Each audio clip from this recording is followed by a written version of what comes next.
The winter of 2019 was one of the coldest Detroit had seen in years. Snow piled up on sidewalks, and the wind cut through the streets like a knife. But for a 12-year-old boy living on the east side of the city, the cold was nothing new.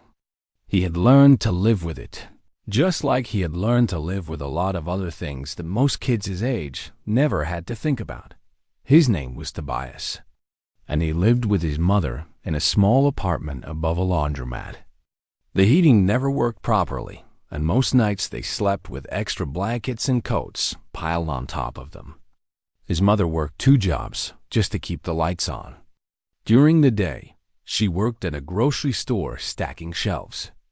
At night, she cleaned office buildings and sometimes big fancy schools on the other side of town. Tobias was a quiet kid. He didn't talk much at school, and he didn't have many friends.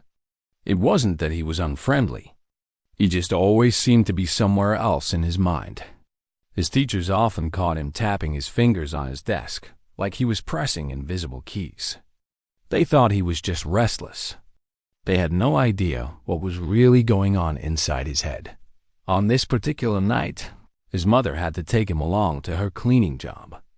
The woman who usually watched him when his mother worked late had fallen sick, and there was no one else to call.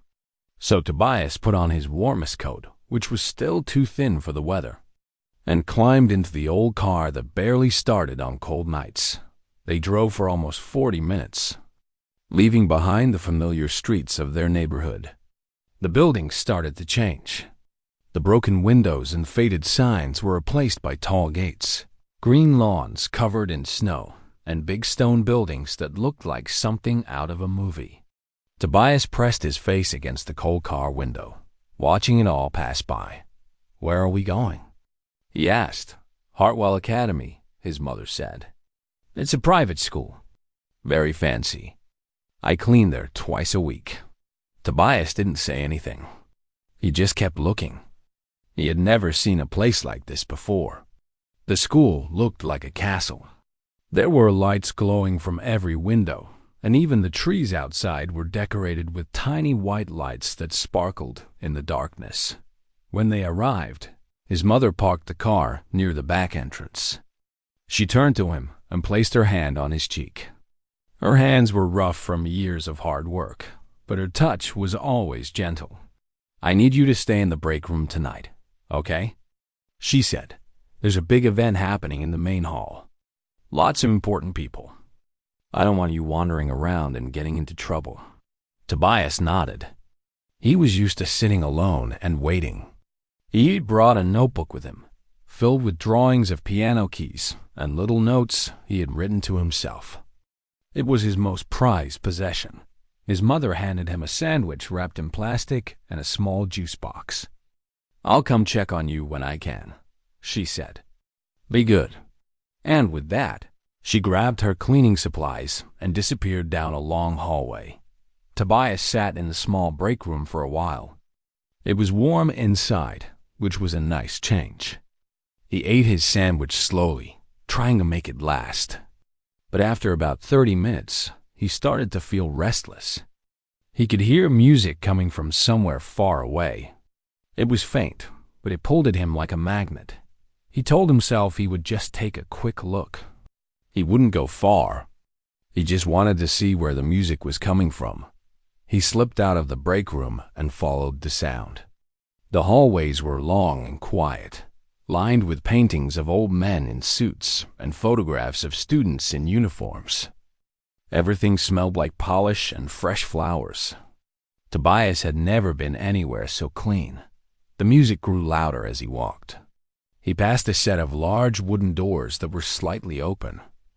Warm light spilled out into the hallway, along with the sound of a violin playing something soft and beautiful. Tobias peeked through the crack in the door. What he saw took his breath away. It was a grand auditorium, the biggest room he had ever seen. Hundreds of people sat in velvet chairs, dressed in suits and gowns and expensive jewelry. On the stage, a girl about his age was playing a violin. Behind her stood a massive piano, black and shining under the bright stage lights. Tobias couldn't take his eyes off that piano. It was the most beautiful thing he had ever seen. He had only ever played on old broken instruments. Keyboards with missing keys. Upright pianos with chipped wood and sticky pedals. But this one looked like it belonged in a dream. Without thinking, he pushed the door open a little more and slipped inside. He stayed close to the wall, moving quietly toward the back row of seats. No one seemed to notice him at first. They were all focused on the girl with the violin. He found an empty seat in the last row and sat down carefully. His heart was beating fast. He knew he wasn't supposed to be here. He knew he didn't belong. But something inside him told him to stay. The girl finished her piece, and the audience clapped politely. Then a boy walked onto the stage. He was wearing a black suit and shiny shoes. He sat at the piano and began to play something complicated and fast. The audience watched with admiration. Tobias watched too, but not in the same way. He wasn't impressed by the fancy suit or the polite applause. He was watching the boy's hands. He was studying every movement, every note, every pause.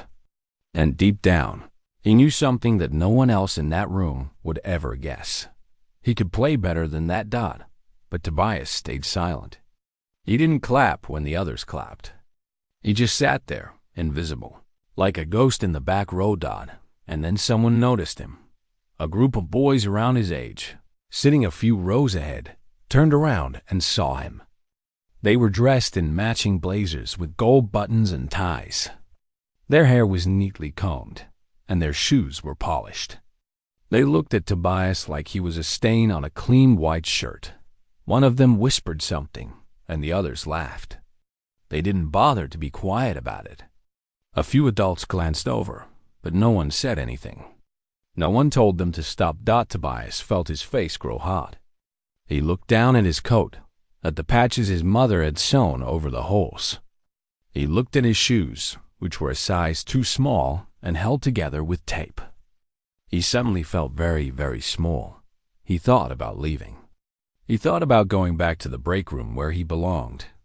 But something kept him in his seat. Maybe it was pride. Maybe it was stubbornness. Or maybe it was that piano on the stage, still glowing under the lights, calling to him in a language only he could understand. So he stayed. And that decision would change his life forever. The performances continued on stage, one after another. Children played violins, cellos, and flutes. A girl sang an opera song in a language Tobias didn't understand. The audience clapped after each one, the same polite applause every time. But Tobias barely noticed any of it. He could still feel the eyes of those boys on him, burning into the back of his head like hot coals. He tried to focus on the piano. Every time someone sat down to play it, he leaned forward just a little. He studied how they touched the keys. He listened to every note. Some of them were good, really good. But there was something missing in the way they played. It was like watching someone read a poem without understanding what the words meant. The notes were right, but the feeling wasn't there. After about an hour, the lights in the auditorium came up a little, and people started to stand and stretch. An announcer on stage said there would be a 15-minute break before the final performances. Parents moved toward the lobby where tables were set up with drinks and small desserts. Children in fancy clothes ran around laughing and talking to each other. Tobias thought about leaving. This was his chance to slip out and go back to the break room before anyone noticed him again. But before he could stand up, he saw them coming. The group of boys from earlier was walking straight toward him. There were 4 of them, all around his age, maybe a little older. The one in front seemed to be the leader. He had light brown hair slicked back with gel, and he walked like he owned the place. The others followed close behind, grinning like they were about to watch something funny. Tobias's stomach tightened. He gripped the edges of his seat and tried to look calm, but his heart was pounding so loud he was sure they could hear it. The leader stopped right in front of him and looked him up and down slowly. He didn't say anything at first. He just stared, like he was inspecting something that didn't belong. You lost or something. The boy finally said. Tobias shook his head. No. Then what are you doing here? One of the other boys asked. He had round cheeks and a voice that was too loud. This is a private event. You need an invitation to get in. I'm just waiting for my mom, Tobias said quietly. She works here. The boys exchanged looks. One of them snorted. Double quotes. So your mom's the cleaning lady? The leader said. He smiled, but it wasn't a kind smile. It was the kind of smile that made you feel small. That explains the outfit. The others laughed. Tobias felt his face burn. He wanted to say something back, but the words wouldn't come. He just sat there, frozen. You know, this concert is for students of the academy, the leader continued. People who actually know how to play music, not people who mop floors. I didn't mean to cause any trouble, Tobias said. His voice came out softer than he wanted. I'll leave. He started to stand, but the leader held up a hand. Wait, he said. Don't run off so fast. I want to ask you something. Tobias stopped. The boy tilted his head, studying him. I saw you watching the piano players. Like, really watching them. You were staring at the stage the whole time. Tobias didn't answer. Do you play? The boy asked. Tobias hesitated. He didn't know what to say. If he said yes, they would probably laugh even harder. If he said no, it would feel like a lie. That piano had been his whole world for as long as he could remember. How could he say he didn't play? A little. He finally said. The boys burst out laughing. One of them slapped his knee like it was the funniest thing he had ever heard. A little? The leader repeated. Let me guess. You bang on a toy keyboard at home and think you're Mozart. I bet he learned from YouTube. Another one added. Tobias clenched his fists at his sides. He could feel anger rising in his chest, but he pushed it down. He had learned a long time ago that getting angry never helped. It only made things worse. The leader leaned in closer. His eyes were sharp and cold. Here's the thing, he said. I've been playing piano since I was 4 years old. I have the best teachers in the state. I practice 3 hours a day on a $60,000 Steinway. So when I see some random kid from the street sitting in my audience, watching like he understands something, it kind of bothers me. Tobias looked up and met his gaze. Something shifted in his chest. He wasn't scared anymore. He was tired. Tired of being looked down on. Tired of being invisible. Tired of people assuming they knew who he was just because of the clothes he wore. I wasn't trying to bother anyone, Tobias said. I just like the music. The leader stared at him for a long moment. Then a slow grin spread across his face. Okay, he said. If you like music so much, why don't you show us what you've got? Tobias blinked. What? You heard me. Go up there and play something. He pointed toward the stage, where the grand piano still sat under the soft glow of the lights. Prove you're not just some wannabe. The other boys started murmuring and laughing again. One of them pulled out his phone. This is going to be gold, he said. I'm definitely recording this. Tobias looked at the stage. His heart raced. The piano looked a mile away, and the idea of walking up there in front of all these people made his legs feel weak. Come on, the leader pressed. Unless you're scared. Unless you were just pretending this whole time. A few adults nearby had stopped talking and were watching now. Some of them looked uncomfortable, but nobody stepped in. Nobody told the boys to leave him alone. They just stood there, waiting to see what would happen. Tobias thought about his mother. She was somewhere in this building, scrubbing floors and cleaning windows so that he could have a better life. She believed in him more than anyone. Every night, when she came home exhausted, she would still ask him to play something on their old, broken keyboard. She would sit on the edge of his bed, close her eyes, and smile like she was listening to a symphony. He thought about the old man who had taught him to play. A man who had spent his whole life making music and had passed on everything he knew to a kid who couldn't afford a single lesson. A man who always said the same thing. The piano doesn't care where you come from. It only cares what's in your heart. Tobias looked back at the boys. They were still grinning, still waiting, still so sure that he would fail. And something inside him clicked. He stood up slowly. The boys exchanged surprised glances, like they hadn't expected him to actually do it. "Fine," Tobias said. His voice was steady now. "Calm. I'll play."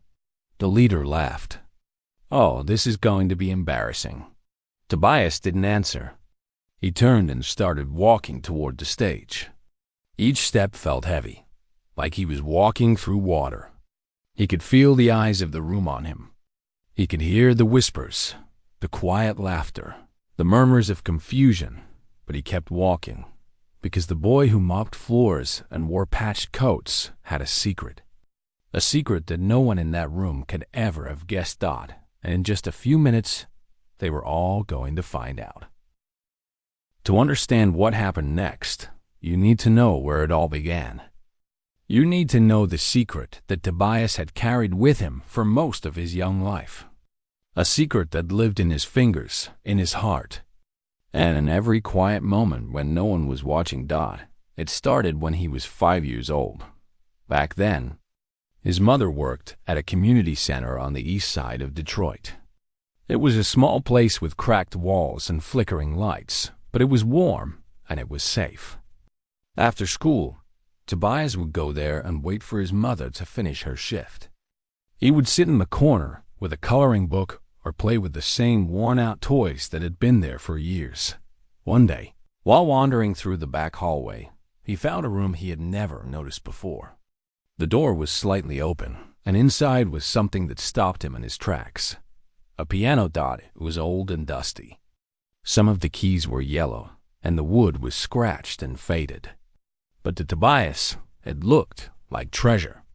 He had seen pianos on TV before, in cartoons and movies, but he had never been this close to one in real life. He walked over slowly, almost afraid to touch it. When he finally pressed a single key, the sound that came out made his whole body tingle. It was like magic. He pressed another key, then another. Each note was different, and together they made something beautiful. He didn't know how long he stood there, just pressing keys and listening. But at some point, he heard a voice behind him. "You like that old thing?" Tobias spun around, scared that he was in trouble. But the man standing in the doorway didn't look angry. He was old, with gray hair and deep lines on his face. He wore a simple sweater and walked with a slight limp. His eyes were kind, the kind of eyes that had seen a lot of life. "I'm sorry," Tobias whispered. "I didn't mean to touch it." The old man smiled and shook his head. "Don't be sorry. That piano hasn't been played in years. It's nice to hear it make some noise again." He walked over and sat down on the bench next to Tobias. Without saying anything, he placed his hands on the keys and began to play. What came out was the most beautiful thing Tobias had ever heard. The notes flowed like water, rising and falling, soft and loud, happy and sad all at once. The old man's fingers moved like they had a mind of their own, dancing across the keys with ease. When he finished, Tobias just stared at him with wide eyes. "How did you do that?" he asked. The old man chuckled. "Years of practice. I used to play in jazz clubs all over the city, back when I was young and my fingers still worked right." He looked down at Tobias with a curious expression. "You ever had a lesson before?" Tobias shook his head. "But you want to learn, don't you?" Tobias nodded slowly. He didn't even have to think about it. Something inside him already knew the answer. The old man smiled again. "Then I'll teach you." And just like that, Tobias's life changed. Every day after school, he would rush to the community center and find his way to that back room. The old man was always there, waiting. He never asked for money. He never made Tobias feel bad for not having anything to give. He just taught. They started with the basics. How to sit properly. How to hold your hands. How to read the notes on a page. It was hard at first. Tobias's fingers felt clumsy, and the song sounded wrong no matter how hard he tried. But the old man never lost patience. Music isn't about being perfect, he would say. It's about being honest. You play what you feel, and the rest will follow. Weeks turned into months. Months turned into years. Tobias got better. Much better. He learned to play classical pieces, jazz standards, and everything in between. He learned to play by ear, picking up songs just by listening to them once or twice. He learned to close his eyes and let his fingers find the notes on their own. But then, when Tobias was 9, the community center closed down. The city didn't have enough money to keep it running, and one day, the doors were locked for good. Tobias was heartbroken. Not just because he lost the place where he had spent so many hours, but because he lost his teacher. The old man didn't have a phone. He didn't have an address that Tobias knew of. He just disappeared, like a dream that fades when you wake up. For a while, Tobias didn't play at all. He didn't have a piano. He didn't have a keyboard. He had nothing, but the music never left him. At night, he would lie in bed and replay songs in his head. He would move his fingers against the blanket, pressing invisible keys, hearing the notes in his mind. On the bus to school, he would tap rhythms on his thighs, practicing without making a sound. Then one evening, while walking home through an alley, he saw something sticking out of a dumpster. It was a keyboard. Old and dirty, with a cracked screen and wires hanging loose. Someone had thrown it away. Tobias pulled it out and carried it home. It took him 2 days to figure out how to make it work. Half the keys didn't play anything at all, and the speakers buzzed with static. But it was enough. He practiced on that broken keyboard every single day. When the batteries died, he saved up coins until he could buy new ones. When the keys stuck, he took the whole thing apart and cleaned it piece by piece. It wasn't pretty, and it wasn't perfect, but it was his dot. His mother didn't understand at first. She worried that he was wasting time, that he should be focused on school, on getting a job someday, on all the practical things that life demanded. But one night, she heard him playing through the thin walls of their apartment. She stood outside his door and listened. When he finished, she opened the door with tears in her eyes. "Baby," she said softly, "why didn't you tell me you could play like that?" Tobias shrugged. "I didn't think it mattered." She walked over and held his face in her hands. "It matters," she said. "God gave you a gift. And one day, the world is going to hear it." From that night on, she never told him to stop. She worked extra shifts so he could have new batteries, new headphones, whatever he needed. She didn't have much, but she gave him everything she could. And Tobias kept playing. He listened to recordings at the library, studying the masters, learning their techniques. He watched videos on old computers at school, memorizing finger positions and musical theory. He taught himself things that most kids learned only in expensive private lessons. By the time he was 12, he had been playing for 7 years. 7 years of practice, of struggle, of playing in the dark where no one could see. No one knew. Not his classmates, not his teachers, not a single person in that fancy auditorium full of wealthy families and polished children. But they were about to find out. As Tobias climbed the steps to the stage. His heart was racing. His hands were shaking. Every voice in his head told him to turn back, to run away, to go hide in the break room where he belonged. But then he saw the piano, that beautiful, gleaming Steinway. The best instrument he had ever laid eyes on. And suddenly, nothing else mattered. He sat down on the bench. The leather was cool beneath him. The keys stretched out in front of him like an old friend he hadn't seen in years. He placed his fingers on the keys. He closed his eyes. And for the first time in his life, Tobias was exactly where he was meant to be. The auditorium was not completely full, but it felt like 1,000 eyes were watching him. People had started drifting back from the lobby when they noticed the commotion. They saw a boy in a patched coat and taped-up shoes walking toward the stage, and they stopped to stare. Some whispered to each other. Others shook their heads. A few even chuckled under their breath. Tobias heard all of it. Every whisper, every laugh, every murmur of confusion. But he kept walking. When he reached the stage, he climbed the steps slowly. His legs felt heavy, like they were filled with sand. The bright lights hit his face, and for a moment, he couldn't see anything but white. He blinked and waited for his eyes to adjust, and then he saw it up close. The piano d'arte was even more beautiful than he had imagined. The black surface was so polished, he could see his own reflection in it. The keys were perfect, white and black, stretching out in a neat row like soldiers waiting for a command. He had never touched anything so fine in his entire life. He walked over and stood beside the bench. His hand trembled as he reached out and touched the wood. It was smooth and cool, real. This was really happening. Behind him, he could hear the boys laughing. One of them shouted something, but the words didn't register. It was like the world had gone quiet, and all that existed was him and this instrument. He sat down. The bench was the perfect height. The keys were right there, waiting. He placed his fingers gently on the surface, feeling the weight of each key beneath his fingertips. Someone in the audience laughed louder. "This is going to be a disaster," a voice said. Another voice added, "Someone should stop this before he embarrasses himself." But no one moved. No one came to pull him away.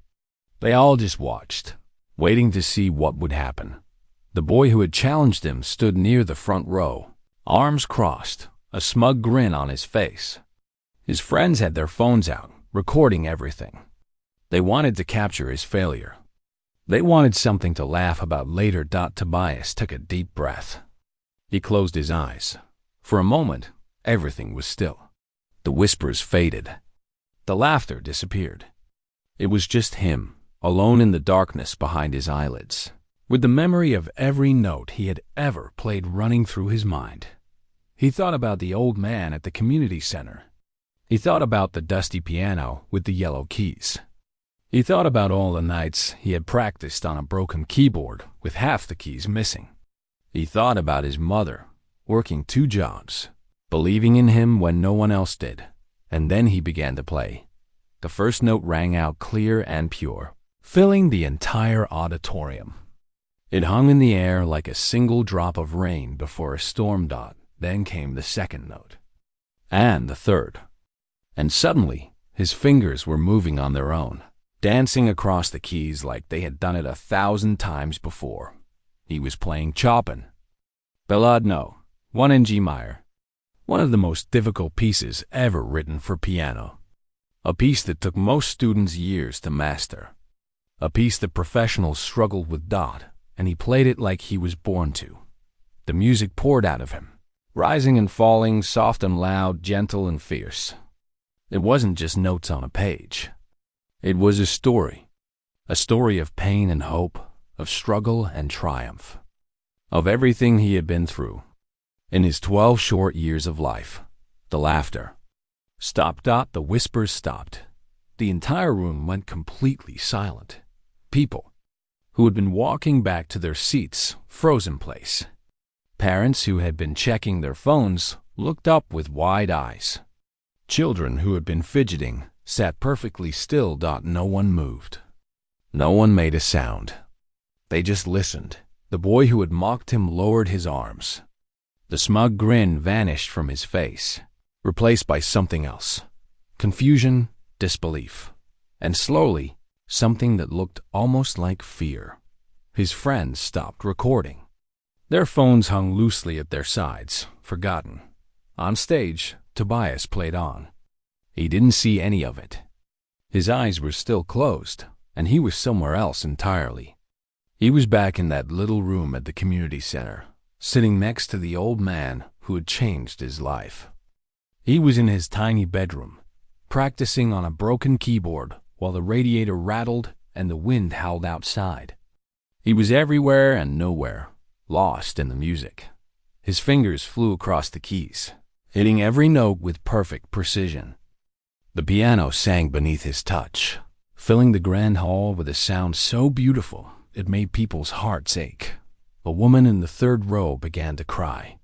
She didn't even know why. The tears just came, rolling down her cheeks as the music washed over her. A man near the back put his hand over his mouth, shaking his head in disbelief. He had been a music teacher for 30 years, and he had never heard a child play like this. Not once. The piece built and built, growing more intense with every passing second. Tobias's hands moved faster, the notes cascading like a waterfall, crashing and swirling and rising again. It was furious and tender all at once, a storm and a lullaby wrapped together. And then, just when it seemed like the music couldn't get any more powerful, he did something unexpected. He to ransitioned. Without missing a beat. He shifted from Chopin into something else entirely. A jazz melody. Something slow and smooth, full of soul. It was the kind of music you heard in old clubs on rainy nights, the kind that made you feel things you couldn't put into words. It was the music the old man had taught him. The audience gasped. A few people let out soft cries of amazement. This wasn't just talent. This was something else. Something rare. Something that couldn't be taught in any school or bought with any amount of money. This was a gift. Tobias played the jazz piece with his whole heart. Every note was filled with emotion. You could hear the sadness in it, the longing, the hope. You could hear a boy who had grown up with nothing, who had fought for every single moment of beauty in his life. Somewhere in the back of the auditorium, a door opened quietly. A woman stepped inside. She was wearing a cleaning uniform, and she held a mop in her hand. She had heard the music from down the hall and came to see what was happening. When she saw who was on stage, she dropped the mop. Her hand flew to her mouth. Her eyes filled with tears. It was Tobias's mother. She had never heard him play like this. Not on that broken keyboard in their tiny apartment. Not ever. She had always known he was special, but this was beyond anything she had imagined. She stood frozen in the doorway, watching her son command that stage like he had been doing it his whole life. The music swelled one final time. Tobias's fingers danced across the keys in a flurry of notes, building to a climax that seemed to shake the very walls of the auditorium. And then, with one final chord, he stopped. The last note echoed through the hall, hanging in the air like a held breath. Silence. Complete and total silence. Tobias opened his eyes. For a moment, he didn't know where he was. The bright lights blinded him, and his heart was pounding so hard he could feel it in his throat. He looked out at the audience. No one was laughing anymore. No one was whispering. Every single person in that room was staring at him with the same expression on their face. And then, from somewhere in the back, someone started to clap. Then another person, and another. And within seconds, the entire auditorium erupted. The applause was deafening.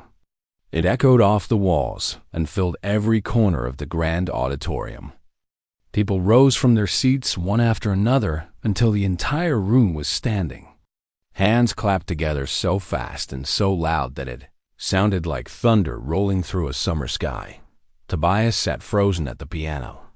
He didn't know what to do. He had never experienced anything like this in his life. For years, he had played alone in small rooms in dark apartments. No one had ever clapped for him. No one had ever stood up for him. And now hundreds of strangers were on their feet, cheering like he had just done something impossible. Because to them, He had. He turned his head slowly and looked out at the crowd. Faces blurred together in the bright lights. But then his eyes found her. His mother. She was still standing in the doorway at the back, her cleaning uniform wrinkled, her mop lying forgotten on the floor. Tears streamed down her face, but she was smiling. Smiling so wide it looked like her heart might burst. She started walking toward the stage. People stepped aside to let her through, still clapping, still cheering. She didn't care about any of them. She only saw her son Tobias stood up from the bench and walked to the edge of the stage. His mother climbed the steps and pulled him into her arms. She held him so tight he could barely breathe, but he didn't mind. He buried his face in her shoulder and felt something break loose inside him. All the years of struggle, all the lonely nights, all the times he had wondered if any of it mattered. It all came pouring out. "I'm so proud of you," she whispered into his ear. "So proud." The audience kept clapping. Some people wiped tears from their eyes. Others shook their heads in amazement, still trying to understand what they had just witnessed. Near the front of the room, the boy who had mocked Tobias stood completely still. His face was pale. His friends had put their phones away, and none of them were laughing anymore. For the first time in his life, he had nothing to say. After what felt like an eternity, the applause finally began to fade. People sat back down, still buzzing with excitement. A man in a gray suit walked onto the stage. He was one of the organizers of the event, and he looked just as stunned as everyone else. He approached Tobias and his mother with a warm smile. "Young man," he said, "that was one of the most extraordinary performances I have ever seen. May I ask where you study?" Tobias looked at his mother, then back at the man. "I don't study anywhere," he said quietly. "I taught myself, mostly." The man's eyes widened. He opened his mouth to say something but couldn't find the words. He just shook his head in disbelief. That night, everything changed. One of the boys who had been recording the confrontation had accidentally kept his phone running during the entire performance. He didn't post it to make fun of Tobias. He posted it because he couldn't believe what he had captured. Within hours, the video had thousands of views. By the next morning, it had hundreds of thousands. The headlines spread across the internet like wildfire. "Boy in patched coat stuns wealthy audience with stunning piano performance." News stations picked up the story. Radio hosts talked about it. People shared it with their friends and families, and soon, millions of people around the world had watched the 12-year-old boy from Detroit silence a room full of strangers. Messages started pouring in. Emails, letters, phone calls. People wanted to help. They wanted to offer scholarships, donations, instruments, anything they could give. Music schools from across the country reached out, some of the most famous ones in the world. They all wanted the same thing. They wanted Tobias. 1 week after the performance, a letter arrived at the small apartment above the laundromat. It was from one of the most prestigious music academies in the country. They were offering Tobias a full scholarship. Tuition, housing, everything. All he had to do was say yes. His mother read the letter out loud, her voice shaking with emotion. When she finished, she looked at her son and laughed through her tears. "I told you," she said. "I told you the world would hear you." But that wasn't the only letter that came. A few days later, there was a knock on their door. When Tobias opened it, he found a woman he didn't recognize. She was middle-aged, with kind eyes and graying hair. She held an envelope in her hands. "Are you Tobias?" she asked. He nodded. She smiled softly. "My father wanted me to give this to you." Tobias took the envelope and opened it carefully. Inside was a handwritten note on old, yellowed paper. The handwriting was shaky, but familiar. It read, "Dear Tobias, I watched your video. I watched it 5 times. I always knew you had something special. From the very first day you walked into that room and touched those keys, I knew. I'm sorry, I couldn't be there to see it in person. My legs don't work so well anymore, and my hands aren't what they used to be. But I want you to know that teaching you was the greatest joy of my life. You made an old man believe in music again. Keep playing, keep feeling, and never forget where you came from. With love, your teacher." Tobias's hands trembled as he read the words. His throat tightened, and tears blurred his vision. The woman smiled again. "He's in a nursing home now. He's 83. But when he saw that video, he cried like a baby. He told everyone who would listen that he taught you, that you were his student." Tobias looked up at her. "Can I see him?" She nodded. He would love that. The next day, Tobias and his mother drove to the nursing home on the other side of the city. It was a quiet place with white walls and soft music playing in the hallways. A nurse led them to a small room at the end of the corridor, and there he was. The old man sat in a chair by the window, looking out at the snow falling gently outside. His hair was thinner now, and his face had more lines than Tobias remembered. But his eyes were the same, kind, warm, full of music. When he saw Tobias walk through the door, his whole face lit up. "There he is," the old man said, his voice weak but happy. "The boy who made the whole world stop and listen." Tobias ran to him and hugged him gently, careful not to squeeze too hard. The old man patted his back with shaking hands. "I'm so proud of you, son," he whispered. "So proud." They talked for hours that day. They laughed. They cried. They remembered all the lessons, all the songs, all the moments that had led to this. Before Tobias left, the old man held his hand and looked him straight in the eyes. "Promise me something," he said. "Anything." Tobias replied, "Promise me you'll never forget the music isn't about fame or money or proving people wrong. It's about touching hearts. It's about telling the truth when words aren't enough." That's what you did that night, and that's what you'll do for the rest of your life. Tobias nodded. "I promise." 10 years later, Tobias would stand on the stage of Carnegie Hall, performing for a sold-out crowd. Critics would call him one of the greatest pianists of his generation. But whenever anyone asked him about his favorite performance, he always gave the same answer: "It wasn't Carnegie Hall. It wasn't any of the grand stages or famous concert halls. It was a winter night in Detroit, when a 12-year-old boy in a patch coat sat down at a piano and showed the world that talent doesn't care where you come from. It only cares what's in your heart."